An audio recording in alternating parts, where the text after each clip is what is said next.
નમસ્તે. ઇન્દિરા ગાંધી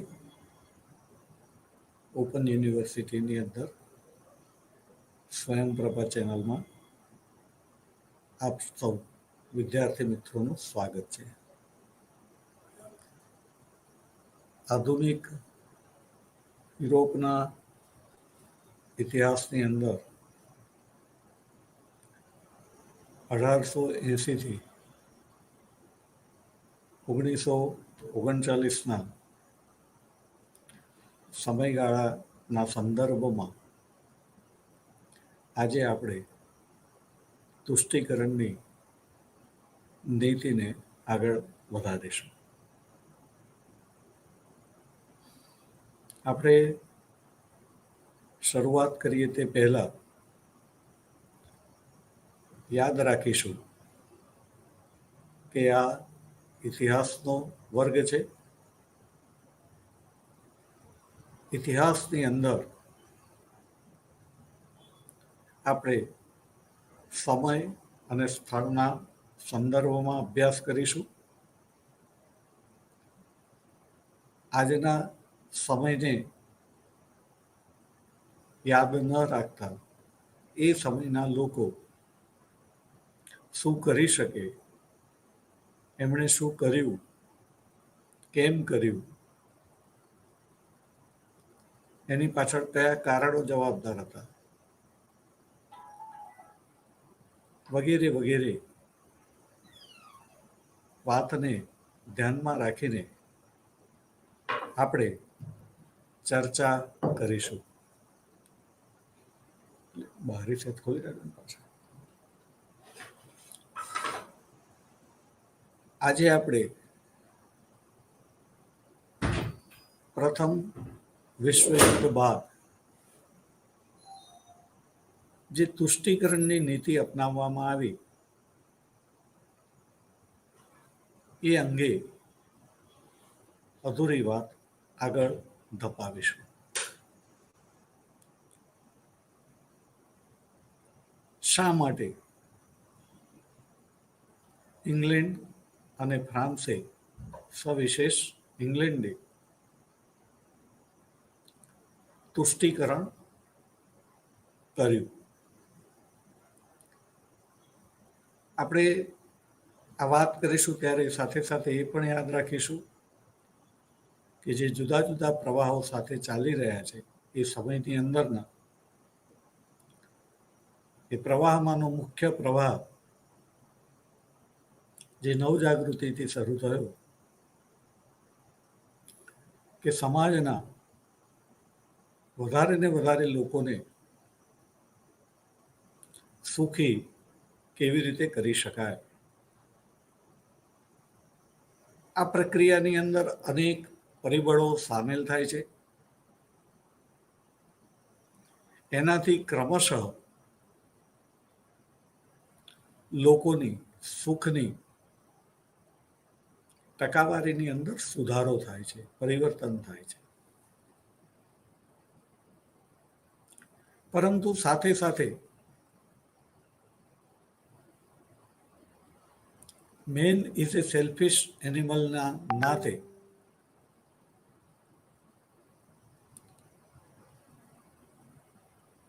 જે સમાજો કે વ્યક્તિ સમૂહો કે વ્યક્તિઓ, વ્યક્તિ વિશેષ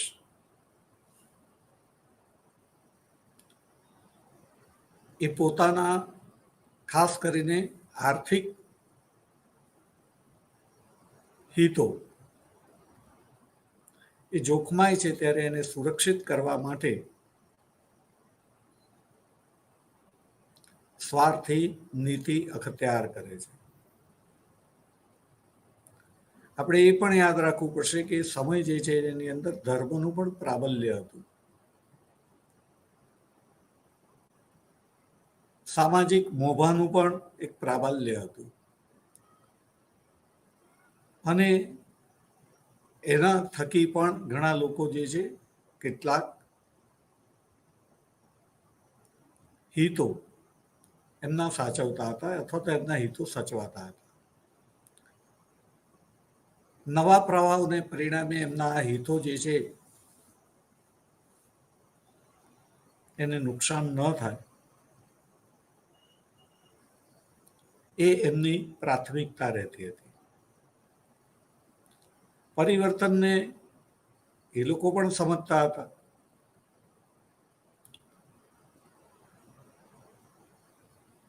પરિવર્તનમાં એ લોકો રૂકાવટ થઈ રહ્યા છે એ પણ સમજતા હતા. પણ પોતે જે પ્રાપ્ત કરેલું છે એ કોઈને ગુમાવવાનું પોસાતું નથી, અને માટે સમજતા હોવા છતાં લોકો જવા દેવા તૈયાર નથી હોતા. આજના સમયને પણ લાગુ પડે છે, તો 100 વર્ષ પહેલાના સમયને તો લાગુ પડે, તે સ્વાભાવિક છે. આજે મનુષ્યના જીવનની ખૂબ કિંમત છે, પણ એ જમાનાની અંદર નાનો માણસ એના જીવનની કિંમત એટલી બધી ન હતી. ઘણા ઉપલા વર્ગના લોકોની દ્રષ્ટિએ તો એ સામાન્ય માણસનું મોત પણ થઈ જાય તો જાણે કે એક શિકાર કરવા નીકળ્યા હોય ને કોઈ પક્ષીનું મૃત્યુ જાણે કે થઈ ગયું, એનાથી કોઈ વિશેષ એમને અસર થતી ન હતી. સમય હતો, આપણે સમયને આજના સંદર્ભમાં આપણે નહીં વિચારીએ. આપણે પણ એ સમયની અંદર રહીએ તો આપણે શું કર્યું હોઈ શકે એને ધ્યાનમાં રાખીને ચર્ચા કરીશું. કોઈને આપણે જે ખોટી રીતે એના વર્તનને જે છે એના સમયના સંદર્ભમાં મૂલવીશું, ખોટી રીતે નહીં મૂલવીએ.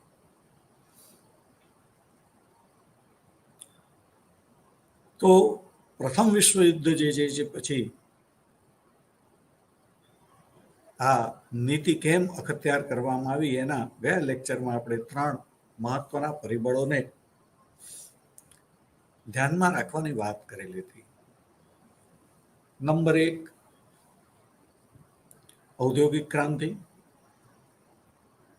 નંબર 2, રશિયન ક્રાંતિ. અને નંબર 3 છેલ્લું, પ્રથમ વિશ્વયુદ્ધની ખાના ખરાબી.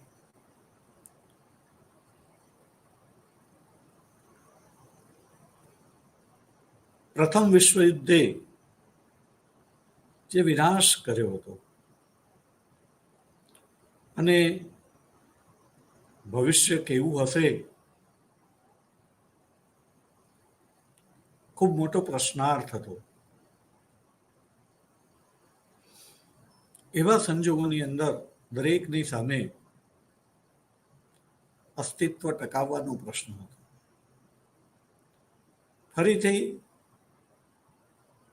ઘરને, ગામને, શહેરને, દેશને વ્યવસ્થિત કરવાનું હતું, પરંતુ એ વ્યવસ્થિત કરવા માટેના જે સાધનો જોઈએ, શ્રમ જોઈએ,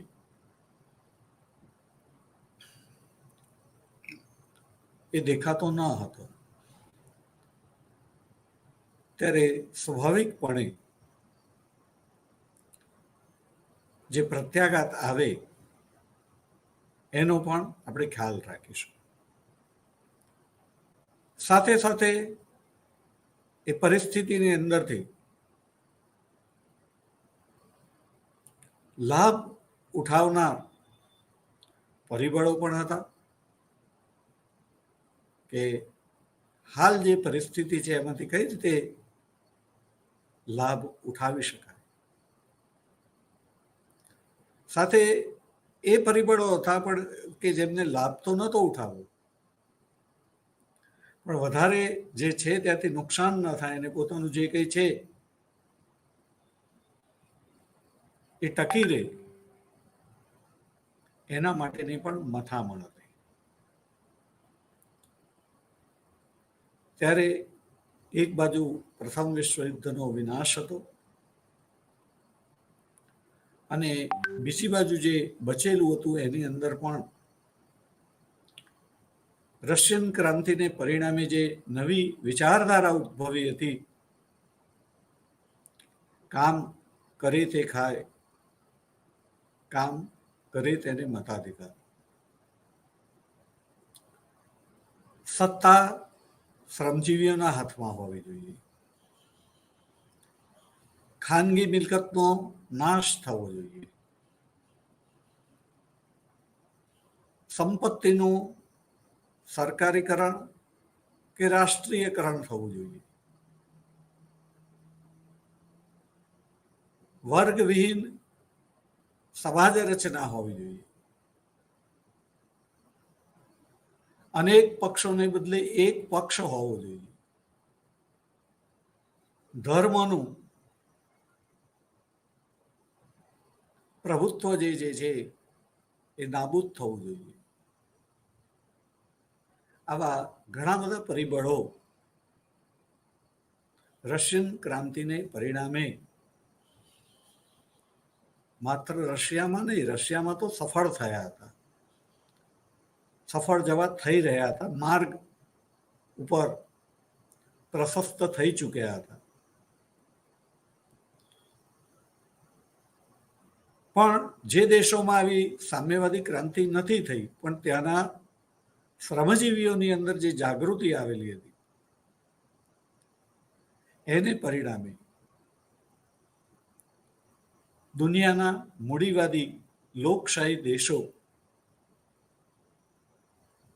એમનામાં એક ડર પેદા થયો હતો કે આપણા દેશમાં પણ આપણી સત્તા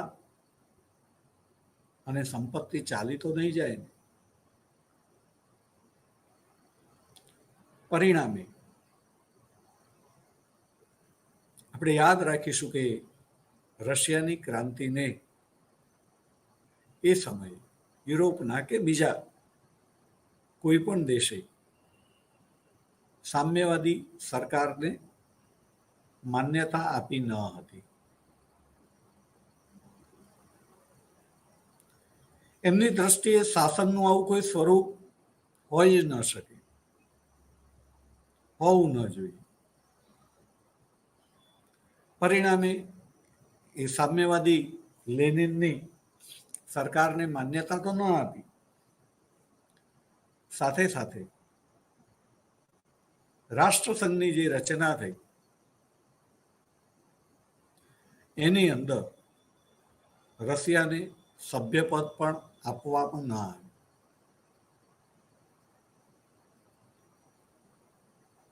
પરંતુ આમ છતાં મિત્રો અહીંયા બે વાતો ધ્યાનમાં રાખવી પડશે.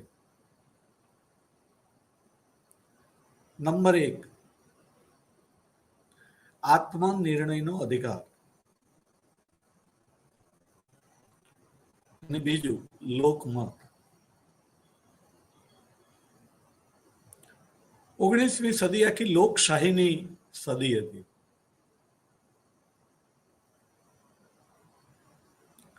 અને એની અંદર સરકારનું સ્વરૂપ જો લોકમત દ્વારા નક્કી થયું હોય, લોકમત એ સરકારના સ્વરૂપને સ્વીકારતો હોય,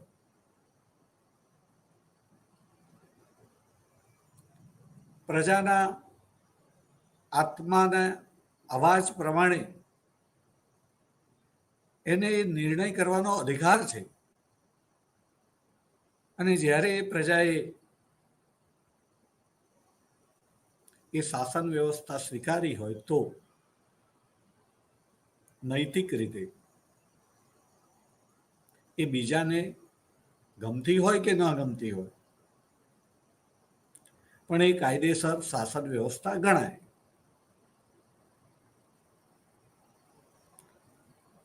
એ દેશના લોકોનો પ્રશ્ન છે કે એમને કેવી શાસન વ્યવસ્થા જોઈએ છે, એમને મંજૂર છે તો બાકીના દેશો ત્યાં કંઈ કરી શકતા નથી. એટલે એમણે માન્યતા ના આપી, પણ સાથે સાથે એ લોકોના માટે આ રશિયાની અંદર દરમિયાનગીરી કરવી શક્ય ન હતી. આમ છતાં ડાયરેક્ટ નહીં, ઇનડાયરેક્ટ એમણે આ સામ્યવાદી શાસન વ્યવસ્થાને ઉથલાવી પાડવા માટે રશિયાની અંદર અને બહાર જે કોઈ અસંતુષ્ટો હતા સામ્યવાદી શાસન વ્યવસ્થાના, અથવા તો વિરોધીઓ હતા, એમને મદદ કરી હતી. પડદા પાછળ રહીને શસ્ત્રોની, સાહિત્યની, નાણાકીય, ટેકનોલોજીકલ, વ્યૂહાત્મક વગેરે ઘણી ઘણી. આ ઉપરાંત આ રશિયા ની અંદરની વિચારધારા એ આગળ ન વધે એટલે એમણે પોતાના દેશની અંદર પણ શ્રમિકોના માટે, શ્રમિકોના હિત માટે કાયદા કરેલા હતા. પહેલી નજરે આપણને આ તુષ્ટિકરણ ન લાગે, અને આપણે જે તુષ્ટિકરણની વાત કરવાની છે એની અંદર આ તુષ્ટિકરણ કેટલાકની દ્રષ્ટિએ ન પણ આવે, પણ કોઈ પણ વર્તન, કાર્ય એ ઈરાદાપૂર્વક છે કે એ ઘટના સમયના પ્રવાહની અંદર એકાએક ઘટેલી છે, એ મહત્વનું છે. જો એ ઘટના પાછળ વર્તન જે છે ઈરાદાપૂર્વક હોય તો એને આપણે તુષ્ટિકરણ કહેવું જ પડે. અને અહીંયા શ્રમજીવીઓ એમના માટે લાગણીને ધ્યાનમાં રાખીને જો એમના કલ્યાણ માટેના કાયદા થયા હોત તો એ આવકાર્ય હતા. પરંતુ ગરજે ગધેડાને પણ બાપ કહેવો પડે, એ ન્યાય સામ્યવાદીઓનો શ્રમજીવીઓનો અસંતોષ પોતાના દેશમાં વધે નહીં, વધારે સારો શબ્દ કહું તો વકરે નહીં, એના માટે એમણે શ્રમજીવીઓને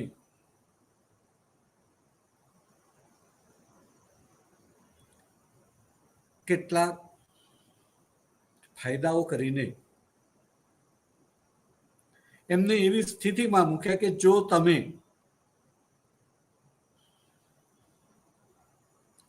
સામ્યવાદી પ્રવૃત્તિ કરશો, જેને ઘણા બધા દેશોએ ગેરકાયદે પણ જાહેર કરેલી હતી,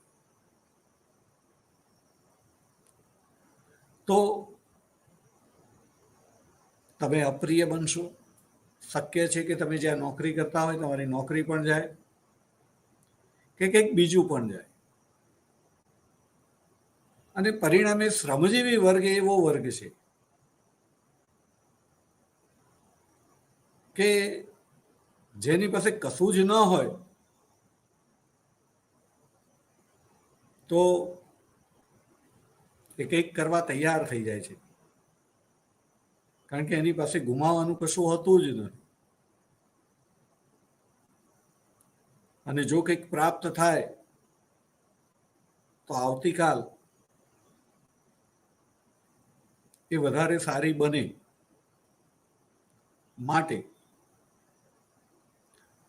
શ્રમજીવીઓ જે છે એમની પાસે જો કઈ જ બહુ જ ખરાબ સ્થિતિ હોય તો એ નવા વિચારો પ્રમાણે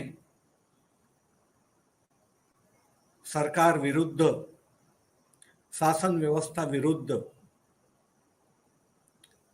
નવી શાસન વ્યવસ્થા સ્થાપવા માટે આગળ આવે અને તો જૂની શાસન વ્યવસ્થા જે છે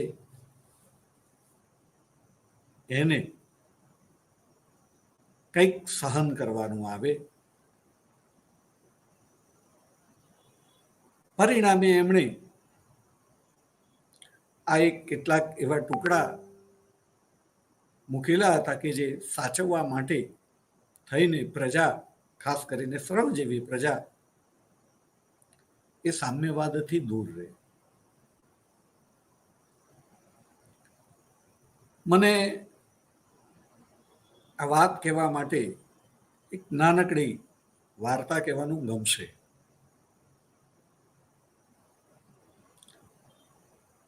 આપણે જોઈએ છીએ કે ચોરનું કામ ચોરી કરવાનું હોય છે.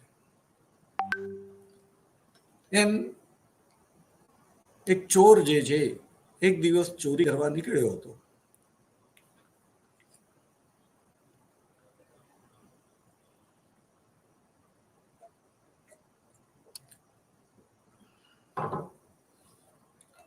બધા દિવસ સરખા ન હોય, એને માટે દિવસ સારો ન હતો. બન્યું એવું કે ચોરી કરી રહ્યો હતો, પોલીસની નજર પડી ગઈ.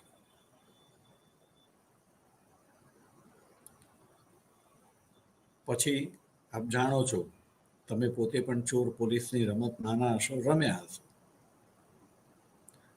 ચોર એમ ના કે તમે મને જોઈ લીધો છે તો લો આવીને મને પકડી લો. એ ભાગવાની કોશિશ કરે, જેટલું ભગાય તેટલું બચવાની કોશિશ કરે.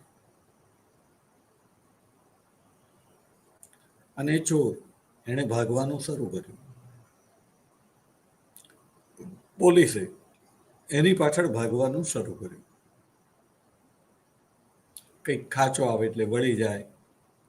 પોલીસ જે છે એ વળતી વળતી ત્યાં આવે, પોલીસ જોવે ત્યાં સુધી કોઈક બીજો ખાંચો મળે તો એમાં વળી જાય. પોલીસ વિચાર કરે કે આ ડાબી બાજુ ગયો હશે કે જમણી બાજુ ગયો હશે. આવી રીતે એને આગળ વધતા વધતા ચોર જે છે 5 સ્ટાર હોટલમાં ઘૂસી જાય છે. પોલીસને સપને પણ ખ્યાલ નથી આવતો ચોર જે છે 5 સ્ટાર હોટલની અંદર ઘૂસી જાય. પોલીસ આગળ વધી જાય છે. 5 સ્ટાર હોટલમાં જઈને બેસે છે. એને જોઈને વેટર વગેરેને એવું લાગે છે કે આપણે ત્યાં જે સામાન્ય રીતે ગ્રાહકો આવે છે એવા ગ્રાહક નથી, કોઈ ભૂલથી આવી ગયા લાગે છે. જેમ તેમ છતાં પણ ગ્રાહક એ ભગવાન કહેવાય. અને ઘણી વખત ઘણા લોકો જે છે એ પહેલી નજરે જે હોય તે ન પણ દેખાય. એટલે વેટરો અંદર વાતચીત કરતા હોય છે, અંદર અંદર પણ પોતાના પ્રોટોકોલ પ્રમાણે મેનુ આપે છે. એમને થાય છે કે આ ભાઈ જે છે એમના દીદાર જોતા એ મેનુ જોઈને, એના ભાવ જોઈને કદાચ ઓર્ડર કર્યા વગર જ પાણી પીને નીચે ઉતરી જશે. મારા જીવનમાં પણ ઘણી વાર એવું બન્યું છે. આપણી શક્તિ કરતા મોંઘી હોટલમાં જતા રહીએ અને પછી જોઈએ કે આ બજેટ બહાર છે તો આપણે ચાલ્યા જઈએ. પણ વેઇટરોના આશ્ચર્ય વચ્ચે એણે મેનુમાંથી મોંઘામાં મોંઘી વસ્તુઓના 2-3ના ઓર્ડર આપ્યા અને પરિણામે વેઇટરને એમ થયું કે કદાચ છુપા રુસ્તમ પણ હોઈ શકે, ધનવાન પણ હોઈ શકે. અને વેઇટરને હંમેશા ટીપમાં રસ હોય. જે મોંઘો ઓર્ડર આપે એટલે એની આર્થિક સ્થિતિ સારી હોય એટલે ટીપ પણ જરા સારી આપે, એટલે વેઇટર પણ જરા આગતા ફાગતા સારી કરે. એટલે વેઇટર એને પ્રેમથી જમી રહે છે, પાછું પૂછે છે કે બીજું કંઈક લાવ. પેલો મેનુમાંથી જોવે છે બીજું હવે કયું કિંમતી છે. એક પછી એક કિંમતી વસ્તુઓનો ઓર્ડર એ આપ્યા કરે છે. છેવટે આઈસ્ક્રીમ એ પણ મોંઘામાં મોંઘું, બધું જેટલું ખવાય તેટલું ખાધું.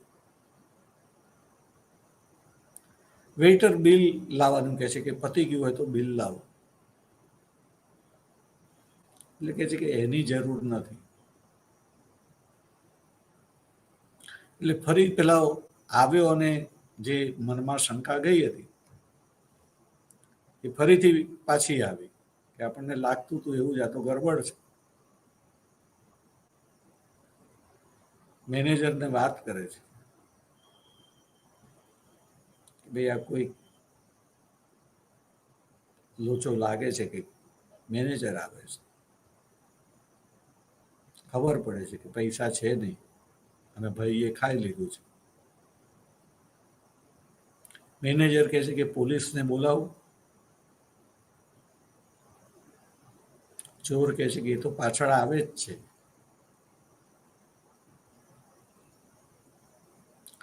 અહીંયા જે એ ચોરે નક્કી કર્યું હતું કે આપણે પકડાઈ જ જવાનું છે. હવે ભૂખ્યા જેલમાં જવું કે આ હોટલમાં જઈને આ ખાધું છે તો કે મેનેજરે છોડવાનો તો છે જ નહીં, પોલીસને તો બોલાવવાનો જ છે. તો કંઈ નહીં, જે છે જમીને જવું સારું.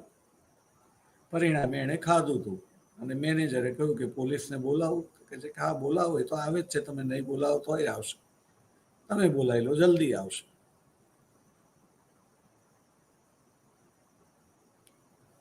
ફાઇવ સ્ટાર હોટલ હતી.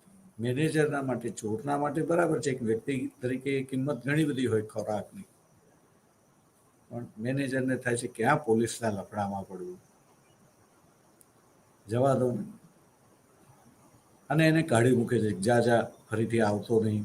વેઇટરને કહે છે કે ધ્યાન રાખવું કોઈક આવું આવે તો. પેલો બહાર જાય છે, નીચે ઉતરે છે. મેનેજરે તો પોલીસને બોલાવી નહીં ને પેલી પોલીસ આગળ નીકળી ગઈ હતી. પેલો ધીમે રહીને પોતાના રસ્તે જતો રહે છે. ક્રાંતિ થઈ ગઈ એના માટે. જે સામાન્ય સંજોગોમાં કોઈ દિવસ 5 સ્ટાર હોટલમાં જવાનું પસંદ ના કરે, ખાવાનું પસંદ ના કરે અને જાય તો કદાચ ચા પીને પાછો આવે, એણે આજે જે ખાધું હતું એવું તો ના જ ખાય. પણ એણે હિંમત કરી અને પરિસ્થિતિ બદલાઈ ગઈ. કારણ કે એ જે વખતે એણે નિર્ણય લીધો ત્યારે એના માટે ગુમાવવાનું કશું હતું જ નહીં. પોલીસ જે એની પાછળ પડી હતી એ પકડી જાય કે મેનેજર પોલીસને બોલાવે ને પોલીસ પકડી જાય. એણે નક્કી કર્યું કે બંને રીતે પોલીસ જોડે તો જવાનું છે, જેલમાં જવાનું છે, તો ખાઈને જઈએ. બચી ગયો. એમ અહીંયા જે છે શ્રમજીવીઓને માટે એવું સમજાવવામાં આવ્યું હતું. રશિયામાં પ્રથમ વિશ્વયુદ્ધ પહેલાની વાત છે કે તમે ક્રાંતિ કરવા માટે તૈયાર થશો તો તમારે ગુમાવવાનું તો કંઈ છે જ નહીં, કારણ કે તમારી પાસે કંઈ છે જ નહીં. પણ જો ક્રાંતિને સફળ બનાવીશું તો આવતીકાલ આજ કરતા વધારે સારી હશે, ઉજળી હશે. અને પરિણામે રશિયાની અંદર શ્રમજીવીઓ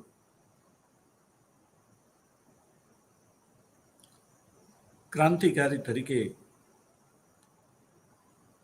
જોડાયા, પ્રવૃત્તિઓ કરી, સફળ પણ થયા. અહીંયા આપણે એ પણ યાદ રાખવાનું છે કે આ રશિયાની ક્રાંતિ કોઈ નાની સૂની ક્રાંતિ ન હતી. એ માત્ર રશિયાની ક્રાંતિ ન હતી.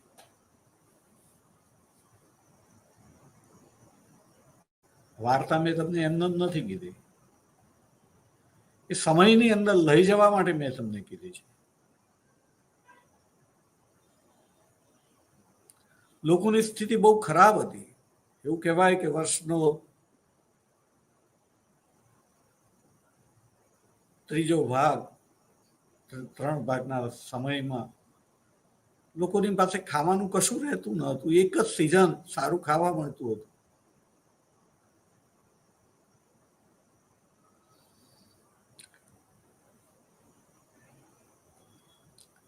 આવી પ્રજા એ ક્રાંતિ કરવા માટે આગળ આવે તે સ્વાભાવિક છે. એટલા માટે આ દેશો એવું નક્કી કર્યું હતું કે જો કંઈ જ ન હોય તો માણસ જે છે એને ગુમાવવાનું કંઈ ન હોવાથી એ આવી પ્રવૃત્તિઓમાં જોડાય, આંદોલન કરે, ક્રાંતિકારી બને. પણ જો આપણે એમની થોડીક સ્થિતિ સુધારી દઈએ તો એ પોતાની પાસે જે થોડુંક છે એ ગુમાવવું ના પડે એટલા માટે એ આવી પ્રવૃત્તિઓ નહીં કરે. અને માટે એમણે શ્રમજીવીઓનું તુષ્ટિકરણ કરવા માટે શ્રમજીવીઓના કલ્યાણ માટેના કાયદા લાગણીથી નહીં પણ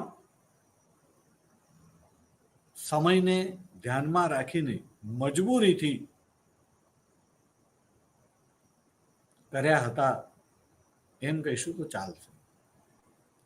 એમને એના ફળ પણ મળ્યા. અને દુનિયાના, ખાસ કરીને યુરોપના બીજા દેશોમાં ક્રાંતિ, સામ્યવાદી ક્રાંતિ સફળ થતી આપણને જોવા નથી મળતી. સામ્યવાદી પક્ષો સ્થપાયા, મજૂર પક્ષો સ્થપાયા, મજૂર સંગઠનો બન્યા. ચૂંટણીની અંદર એ લોકો ચૂંટાયા. ઘણી જગ્યાએ તો સરકાર પણ બની, વડાપ્રધાન બન્યા. પણ આમ છતાં રશિયાની અંદર જે સામ્યવાદી શાસન વ્યવસ્થા, અને એ સામ્યવાદી શાસન વ્યવસ્થા એટલે મૂડીવાદી અર્થવ્યવસ્થાનો નાશ, ખાનગી મિલકતનો અંત, તમામ મિલકતનું રાષ્ટ્રીયકરણ, આ બધું જે છે એ ન તો England, France, Germany, Spain, Poland આ બધા દેશોમાં થયું ન હતું.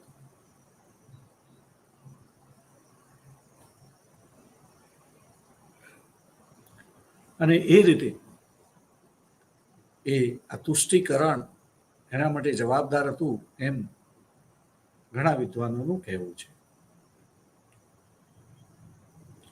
તો ભારતની અંદર આપણે જોયું કે તુષ્ટિકરણ કર્યું ભારતીયોનું.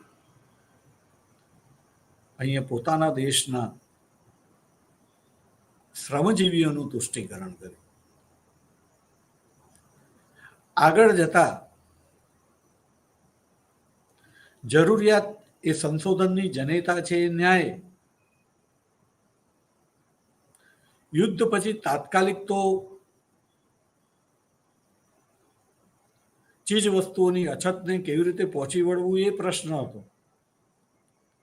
પણ જરૂરિયાત એ સંશોધનની જનેતા છે ન્યાય. એટલા બધા સંશોધનોને બધું થયું ને લોકોએ જે રીતે કામ કર્યું એને પરિણામે બહુ જ થોડા સમયની અંદર એમની પાસે જે છે પોતાના દેશની પ્રજાને પૂરું પાડ્યા પછી પણ ઉત્પાદન વધતું હતું. અને આ વધેલા ઉત્પાદન સરપ્લસ પ્રોડક્શનનું શું કરવું એ પ્રશ્ન હતો. એ પ્રશ્ન કોઈ એક દેશનો ન હતો, કારણ કે હવે ઔદ્યોગિક ક્રાંતિ આખા યુરોપમાં ફરી વળી હતી અને પ્રથમ વિશ્વયુદ્ધ પછી મોટાભાગના બધા દેશોએ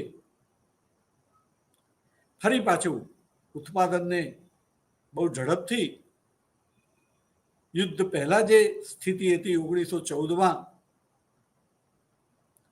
એના કરતા પણ વધારે ઝડપથી ઉત્પાદન કરવાનું શરૂ કરી દીધું હતું. ટૂંકમાં એ ઝડપ હાંસલ કરી લીધી હતી અને દરેક દેશો પાસે હવે સરપ્લસ ઉત્પાદન હતું ને એ ઉત્પાદન ક્યાં વેચવું એ પ્રશ્ન હતો. શરૂઆતમાં યુરોપના દેશોએ જ અન્ય દેશો પાસેથી યુદ્ધ પછી પણ બહુ બધી રકમ અને ચીજ વસ્તુઓ ઉછીની લીધી હતી, ખાસ કરીને અમેરિકા પાસેથી.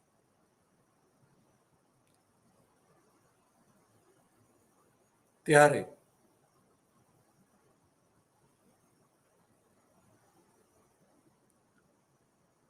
વાત જુદી હતી. હવે ઉત્પાદન વધી ગયું છે, વાત જુદી હતી. એ લોકો પોતાનું દેવું ઘટાડવા માટે પણ વધારાનું ઉત્પાદન વેચીને પૈસા પ્રાપ્ત કરવા માંગતા હતા, પણ ક્યાં વેચવું? યુરોપના દરેક દેશોએ બીજા દેશો પોતાના દેશમાં આવીને એમની વસ્તુ ન વેચે, કદાચ એમની વસ્તુ ચડિયાતી હોય અને પરિણામે પોતાના દેશમાં એની માંગ રહે પણ ખરી, પણ બીજા દેશની જેટલી વસ્તુઓ પોતાના દેશમાં વેચાય એટલો પ્રશ્ન ત્યાં આવે કે પોતાના દેશની વસ્તુઓ ક્યાં વેચવી? પરિણામે યુરોપના બધા જ દેશોએ પોતાના પડોશી દેશોની ચીજ વસ્તુઓ પોતાના દેશમાં ન આવે એના માટે ઊંચી આર્થિક જકાત રૂપી દિવાલો ઊભી કરી. ટૂંકમાં સંરક્ષિત આર્થિક જકાત નીતિ અમલમાં મૂકી. સીધી રીતે કોઈને ના નથી પડાતી, પણ જકાત એટલી બધી વધારી દીધી કે જો કોઈને એ માલ જે છે જે તે દેશમાં દાખલ કરવો હોય તો એ જકાત ભર્યા પછી ને જકાત ભરે તો ચીજ વસ્તુ ઘણી મોંઘી થઈ જાય, અને મોંઘી થઈ જાય તો ગ્રાહક જે છે એનું લક્ષણ છે કે એને સસ્તી અને સારી વસ્તુ જોઈએ. અને સાથે સાથે કોઈ પણ દેશની અંદર આપણે જોઈએ છીએ કે 10 થી 15% લોકો બહુ જ સુખી હોય, બાકીના લોકોની આર્થિક સ્થિતિ સારી ન હોય. ત્યારે એ લોકો જે છે સસ્તી અને સારી વસ્તુ માંગતા હોય અને જો વસ્તુ મોંઘી હોય તો એ ગમતી હોવા છતાં એના તરફથી નજર ફેરવી લેવામાં આવે, બહાનું કાઢવામાં આવે કે આ તો બરાબર નથી, આમ નથી, તેમ નથી, જે હોય તે. પણ મૂળ વાત શિયાળને દ્રાક્ષ ખાટી લાગે, ખાવી મળે તો મીઠી પણ ન મળે તો ખાટી. એ પ્રમાણે આ લોકો જે છે ચીજ વસ્તુઓ જે છે એ ખરીદી ન શકે, એટલા માટે જકાત રૂપી દિવાલો ઊભી કરવામાં આવી હતી. આ ઊંચી જકાતોને પરિણામે યુરોપના દેશોને યુરોપના અન્ય દેશમાં પોતાના પડોશી દેશમાં માલ વેચવો શક્ય ન હતો અને માલનો ભરાવો થઈ ગયો હતો. આવા સંજોગોની અંદર રશિયા, કે જે વિસ્તાર અને વસ્તીની દ્રષ્ટિએ વિશાળ દેશ હતો,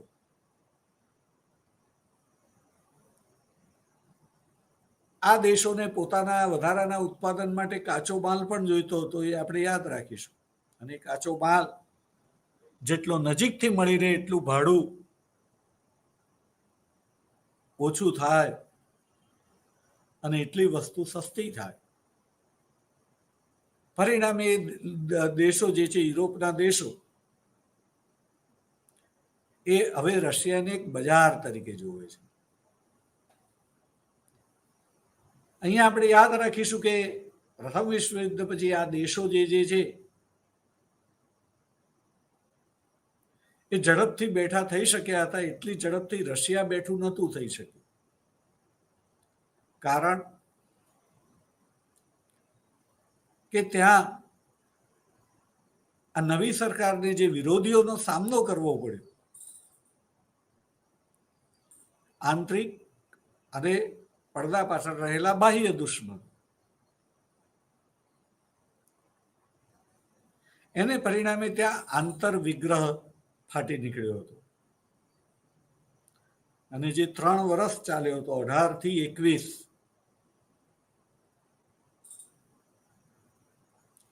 આ આંતર વિગ્રહને પરિણામે જ્યાં એક બાજુ યુરોપના અન્ય દેશોની સ્થિતિ તો સુધરી રહી હતી, કે સુધરી ગઈ હતી, પણ રશિયા, એની સ્થિતિ તો વધારે બગડી હતી. આ વાત બિલકુલ ધ્યાનમાં રહેવી જ જોઈએ.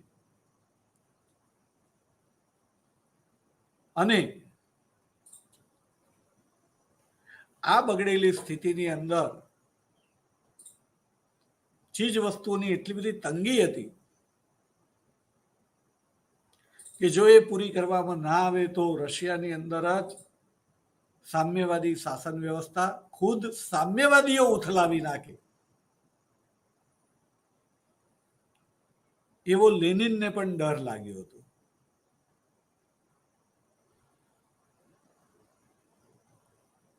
અને આ સ્થિતિની અંદર આ દેશો જે છે, રશિયાની સરકારને માન્યતા આપીને, ટૂંકમાં એમનું તુષ્ટિકરણ કરીને, રશિયાનું બજાર અને કાચો માલ બંને પ્રાપ્ત કરવા માંગતા હતા. અને પરિણામે એમણે એક સમય આવ્યો કે રશિયાની સરકારને માન્યતા આપી. એની સાથે વેપારી સંબંધો શરૂ કર્યા અને એ રીતે રશિયાનું તુષ્ટિકરણ કરવામાં આવ્યું. પણ મિત્રો, રાજનીતિને બરાબર સમજવી જરૂરી છે.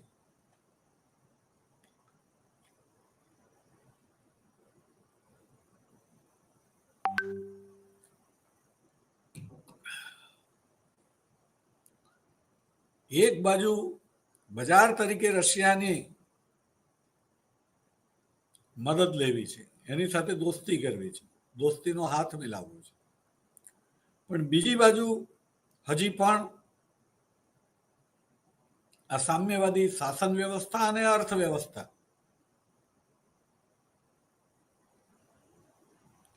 એને હજી પણ જો નાબૂદ કરી શકાય કે સીમિત કરી શકાય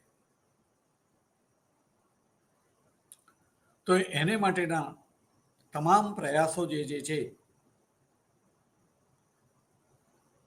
એ મિત્ર દેશો દ્વારા ચાલુ હતા. પરંતુ આપણે વાત કરી તેમ જ્યારે રશિયાની પ્રજા જ એના આત્મનિર્ણયના અધિકાર પ્રમાણે, કે જેને હવે યુરોપ ભરની અંદર અને વિશ્વભરની અંદર સ્વીકૃતિ આપવામાં આવી હતી,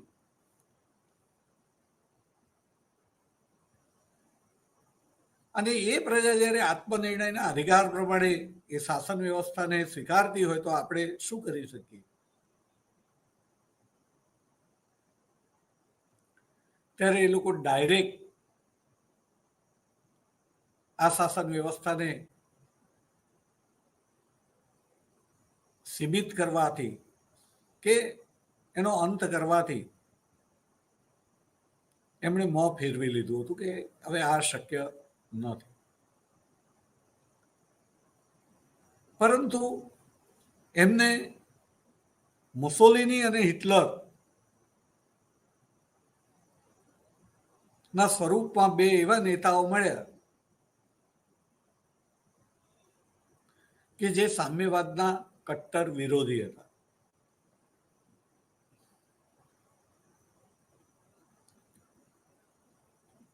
અને દુશ્મનનો દુશ્મન મિત્ર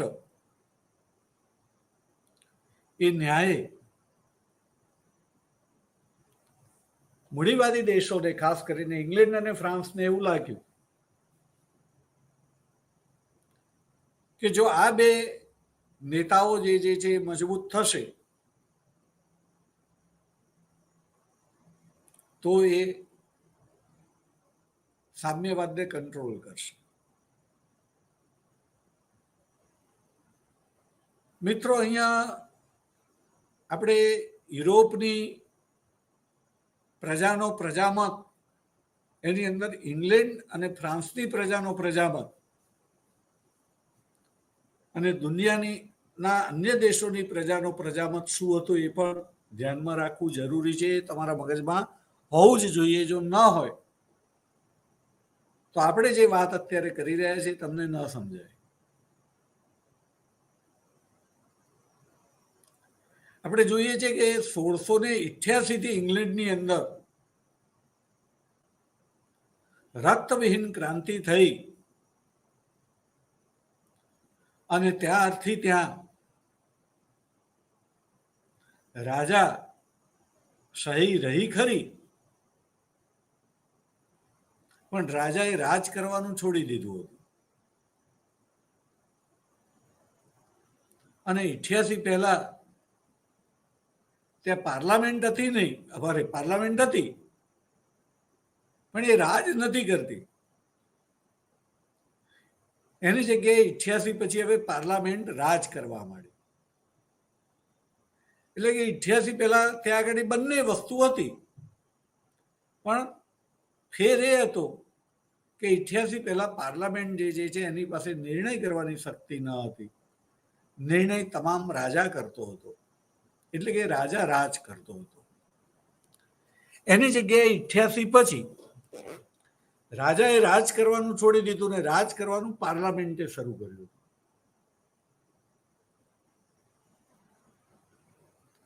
અને પરિણામે અહીંયા ઇંગ્લેન્ડમાં આ રીતે લોકશાહી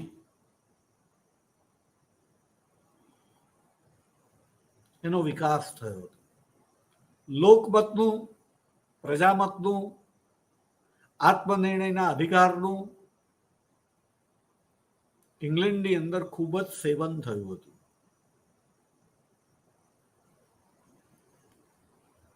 એનો સ્વીકાર થયો હતો. અને પરિણામે આ ઇંગ્લેન્ડ, આપણે અગાઉ કહેલું છે કે દુનિયાની અંદર કોઈ પણ દેશ હોય એની સરકાર જે છે ગમે તેટલી શક્તિશાળી હોય, પણ એ પ્રજામતની વિરુદ્ધ જઈને ક્યારેય સરકાર કે શાસન ચલાવી ન શકે. પરિણામે પ્રજામત એનું ધ્યાન રાખવું જ પડે. એમ અહીંયા ઇંગ્લેન્ડનો પ્રજામત એ હવે ઉદારવાદી છે, માનવતાવાદી છે, લોકશાહી અભિગમ ધરાવતો છે, જેમાં આત્મનિર્ણયનો અધિકાર છે, લોકમત જે છે એનો સ્વીકાર છે.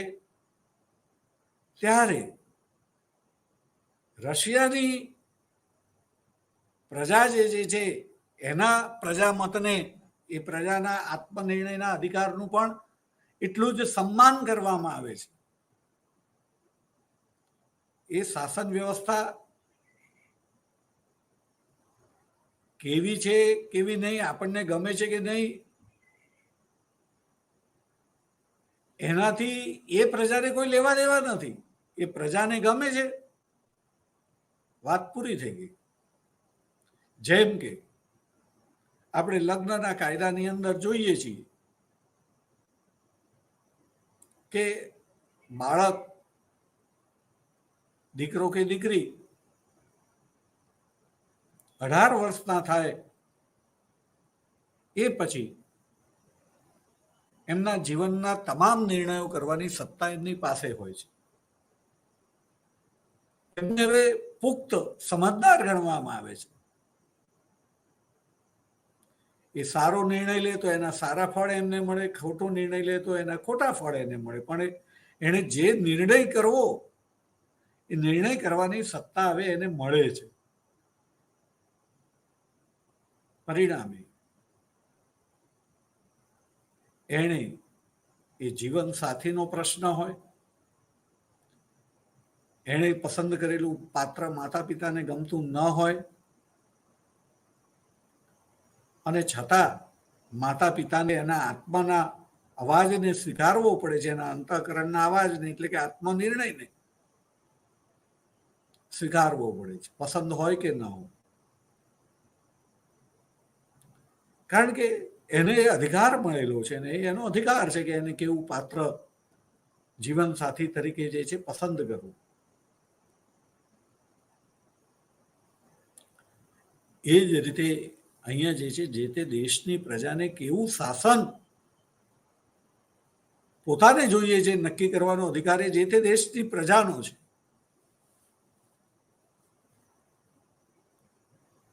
અને એ પ્રજાએ જ્યારે સામ્યવાદનો સ્વીકાર કરેલો છે ત્યારે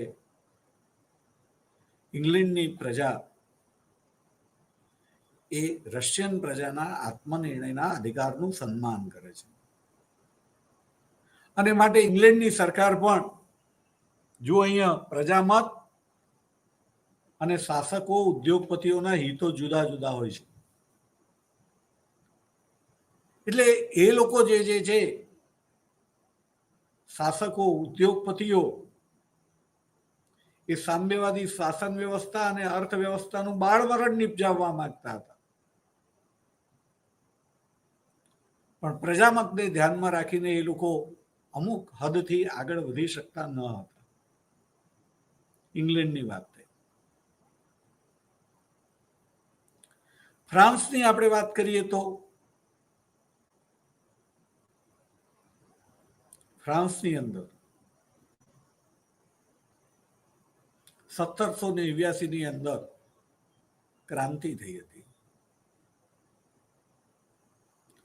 આ ક્રાંતિ પહેલા 1776 અમેરિકાની અંદર ક્રાંતિ થઈ હતી.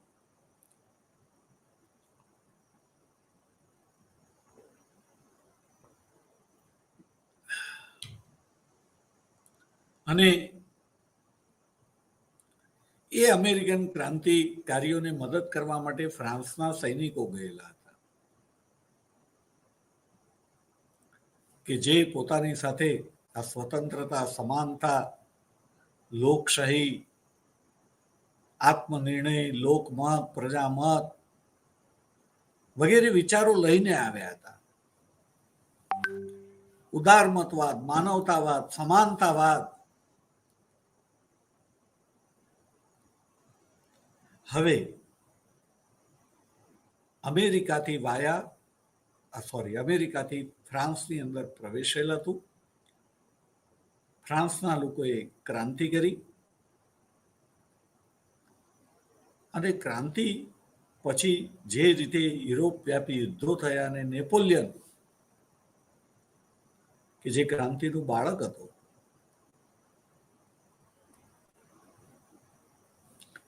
એણે યુરોપ ભરની અંદર મોટે ભાગે વિજયો પ્રાપ્ત કર્યા.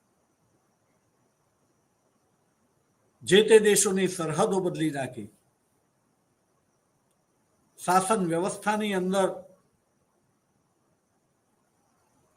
કેટલાક પરિવર્તનો કરી દીધા અને સ્વતંત્રતા, સમાનતા, બંધુતા વગેરે ફ્રાન્સની ક્રાંતિના વિચારો, ભાઈચારાના ફેલાવ્યા. એટલે હવે ફ્રાન્સની અંદર પણ પ્રજામતની દ્રષ્ટિએ જોવા જઈએ તો એ ફ્રાન્સનો પ્રજામત રશિયન પ્રજામતનું સન્માન કરતો. શાસનનું સ્વરૂપ જે હોય તે પોતાને ગમતું હોય કે નહીં, પણ એ પ્રજાનો પ્રશ્ન છે અને એને નિર્ણય કરવાનો અધિકાર છે. માટે અહીંયા ફરીથી આપણે વાત કરીશું કે પ્રજામત જુદો છે, શાસકો અને ઉદ્યોગપતિઓના હિતો જુદા છે.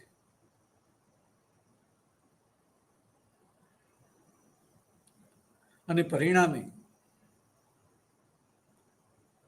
આપણે જોઈએ છીએ કે શાસકોને, ઉદ્યોગપતિઓને આ શાસન વ્યવસ્થા એટલે કે સામ્યવાદી શાસન વ્યવસ્થા અને અર્થવ્યવસ્થાનું બાળમરણ કરવું છે. પણ પોતાના દેશના પ્રજામતને ધ્યાનમાં રાખીને એ લોકો કરી શકતા નથી. પરિણામે પોતે નથી કરી શકતા ને જો કોઈ કરતું હોય તો એને મદદ કરવી. એ નાતે જ્યારે મુસોલિની અને હિટલર જેવા નેતાઓ ઇટાલી અને જર્મનીની અંદર પેદા થયા અને એ સામ્યવાદના વિરોધી હતા. એ દેશોની અંદરનો પ્રજામત એ ઇંગ્લેન્ડ અને ફ્રાન્સ જેવો ન હતો. પરિણામે એ લોકો પોતાના પ્રજામતની સાથે રહીને સામ્યવાદનો વિરોધ કરી શકતા હતા. બીજી રીતે કહીએ તો એ લોકોને જે સત્તા પ્રાપ્તિ થઈ હતી એની અંદર પણ સામ્યવાદનો વિરોધ કામે લાગ્યો હતો.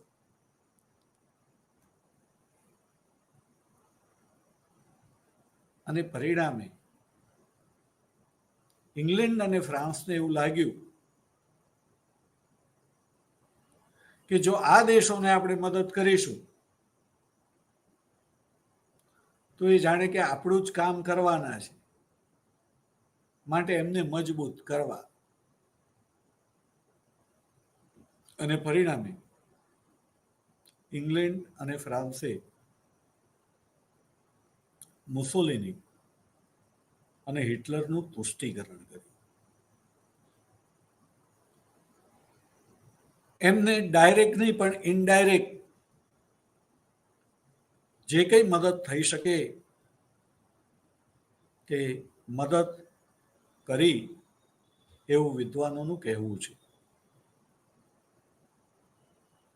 અને એને પરિણામે મુસોલિની અને હિટલર બંને તાકાતવર બન્યા. હજી ચર્ચા આપણે કરવી છે પણ સમય થયો હોવાથી આપણે અહીંયા અટકવું પડશે. વિદ્યાર્થી મિત્રો, આપણે ફરી વખત યાદ રાખીશું, ભાવિને ધ્યાનમાં રાખીને આપણે વસુધૈવ કુટુંબકમ પ્રમાણે ચાલીશું. ઘર ભલા હોગા ભલા પ્રમાણે કરીશું તો આપણે એક ઉજ્જવળ ભવિષ્યનું નિર્માણ કરી શકીશું. એ સાથે જય હિન્દ, જય ભારત, ભારત માતા કી જય, વસુધૈવ કુટુંબકમ.